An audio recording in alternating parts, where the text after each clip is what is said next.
Hi, everyone. Thank you for joining me again. This is episode 3 of the Resilient Podcast. Thank you for listening. I am Mika, the head designer and co-owner of Resilient Baby Products, LLC.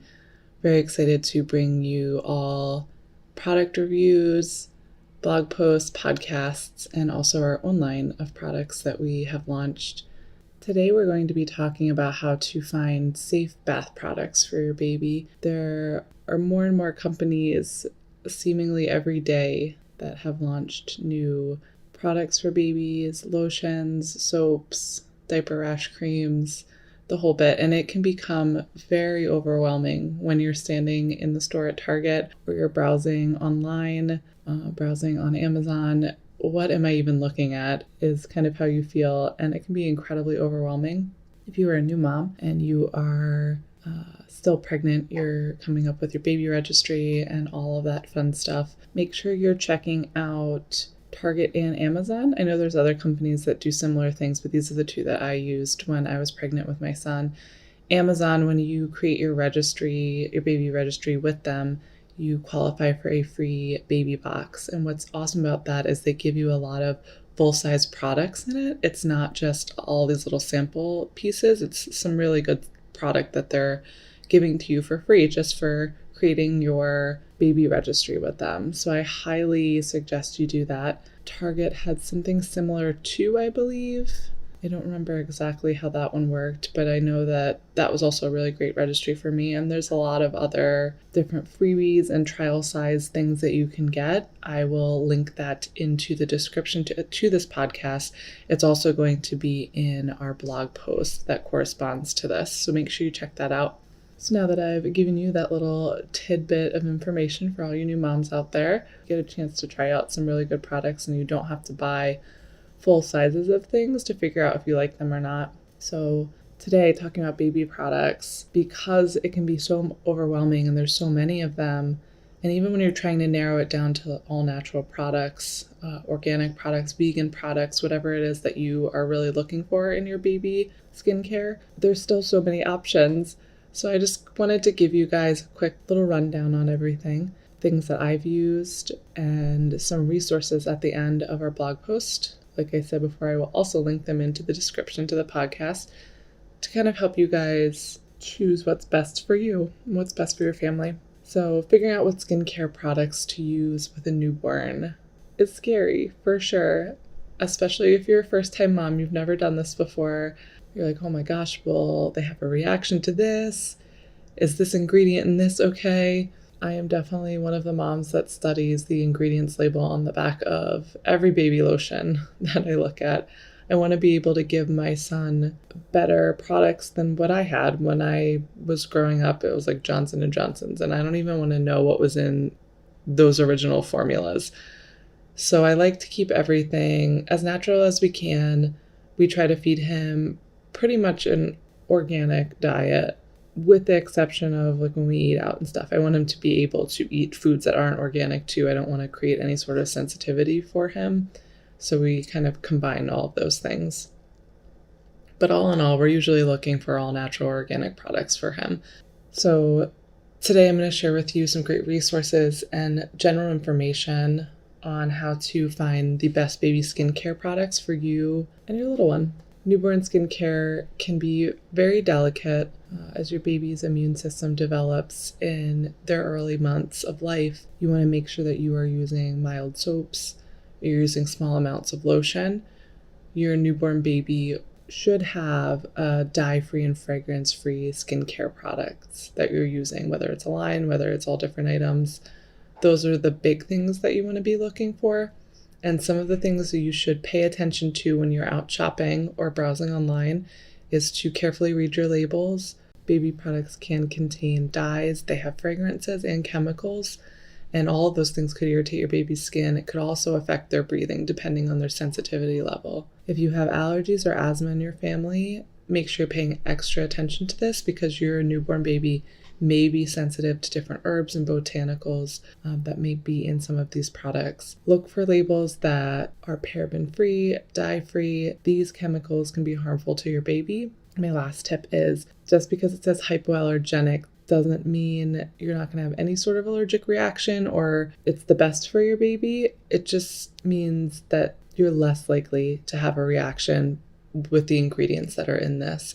But it may still be not the most gentle option for your baby's skin. So you may still see drying out of the skin. You may see a little bit of irritation. They're just saying that the ingredients that are contained in this product shouldn't have any sort of allergic reaction associated with it. And now, if I'm being honest, I did not do a lot of research into this with my son when he was first born. This is something I started researching when he was about a month or two old. And we were very, very fortunate that he did not have any sort of reaction to the soap brands that we used or the lotion brands. We also lathered him up with lotion, which was probably not the best idea. As I was reading things, it says use a small amount, and we were like, lotion him up. We don't want him to get dried out. But he was fine. He didn't have any sort of reaction. We were good, so that's wonderful. Not to mention, he also hated bath time for probably the first 4 or 5 months of his life. He would scream during most of the bath, and then again when we tried to lotion him up, he hated being lotioned up. It became a challenge to see how fast my husband and I could get him ready for bed so that he would only cry for the shortest amount of time possible. It was like watching some sort of rodeo, that's what it felt like, or some sort of car race, like as quick as we could possibly get him through the bath, get him lotioned up, get him dressed, and then hold him. And then once we held him, he was good, or I had to breastfeed him and then he was fine. But that was challenging because you always see everyone so happy, oh, we're giving him a bath, it's so great. And then you're like, this is not what I thought this was going to be. So our best story is that we would also give him these really big cheesy smiles when we had to clean his chubby neck. He had this like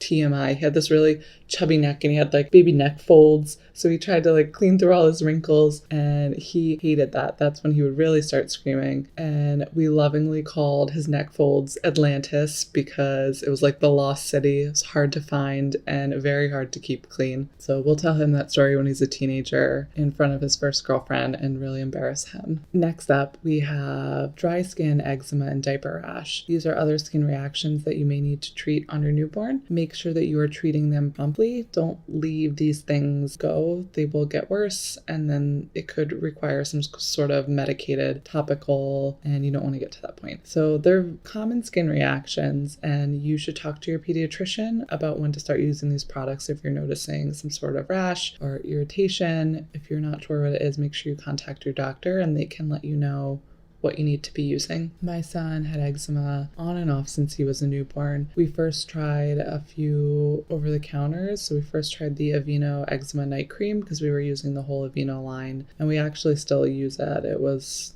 good for his skin. It helped with his eczema, not so much the night cream, but there is a creamy wash, I think. It has like oatmeal and something else in it. That one was really good to help with his eczema. The actual cream that we used was suggested to me from my friend who is a pediatric nurse practitioner. She suggested the Eucerin baby eczema cream. She said that all the pediatricians that she worked with kind of swore by it. So we picked that up and it works great. We used it solid probably a few weeks and then his eczema had completely resolved and then it would flare up once in a while and then we made sure that we put it on at night and in the morning and it's much better. He had a very mild case of eczema. If it's more severe, then of course you want to make sure that you are contacting your doctor about that. And then next we have diaper rash. Who doesn't love a good diaper rash? My son didn't have really bad diaper rash. He had a couple flare-ups that were a little nasty, but I've seen some really, really bad diaper rash. So we tried a bunch of different all-natural brands. So we tried Tom's of Maine, which is their fragrance-free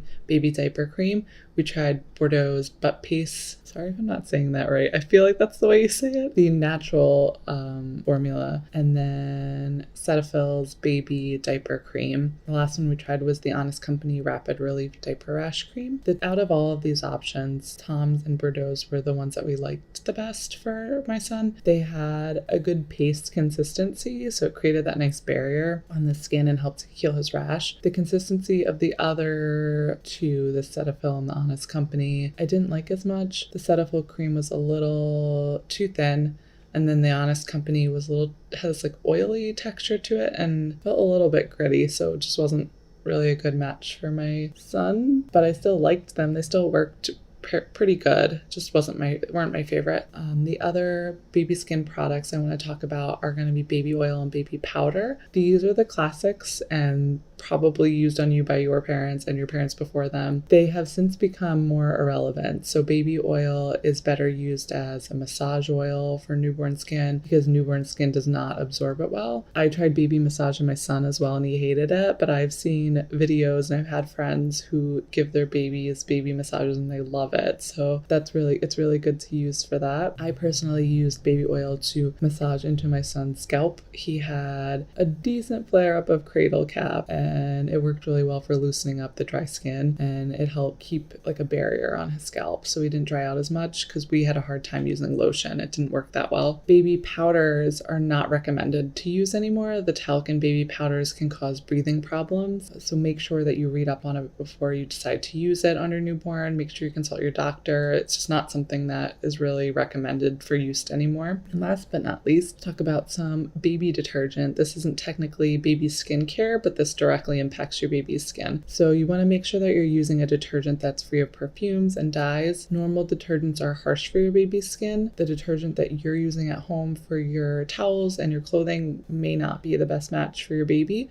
So the same rules apply for your dryer sheets, your fabric softeners. Make sure you're finding something that is dye-free, has no perfumes in it, and you'll probably just want to look for specifically a baby detergent. And that's all I have for you guys today. I have a few websites to check out. As I said before, I'll put the links in our description box and in our blog post. Thegoodtrade.com has a wonderful feature on natural baby care products. Whattoexpect.com has organic baby skincare products. They did a whole post about that. And again, I used this resource for our last podcast about toys produced in China. The GimmeTheGoodStuff.org has a safe product guide for baby washes. And then I will also include the link to the blog post about pregnancy freebies every mom should know about. And I also have a link for an in-depth directory of cruelty-free product. I didn't really get to talk about this a lot, but leapingbunny.org has a in-depth directory of products that are cruelty-free. There's no animal testing. There's no sort of animal cruelty going on with these products.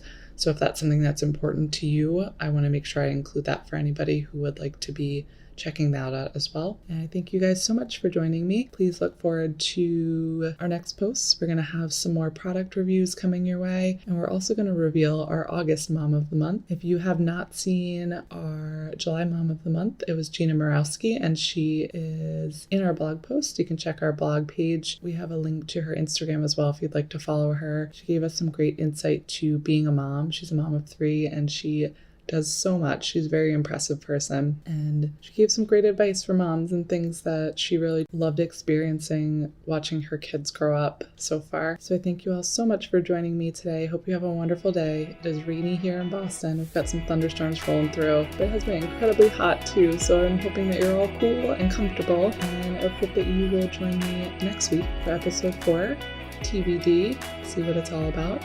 Thank you guys so much. Have a wonderful day. Be you and be resilient.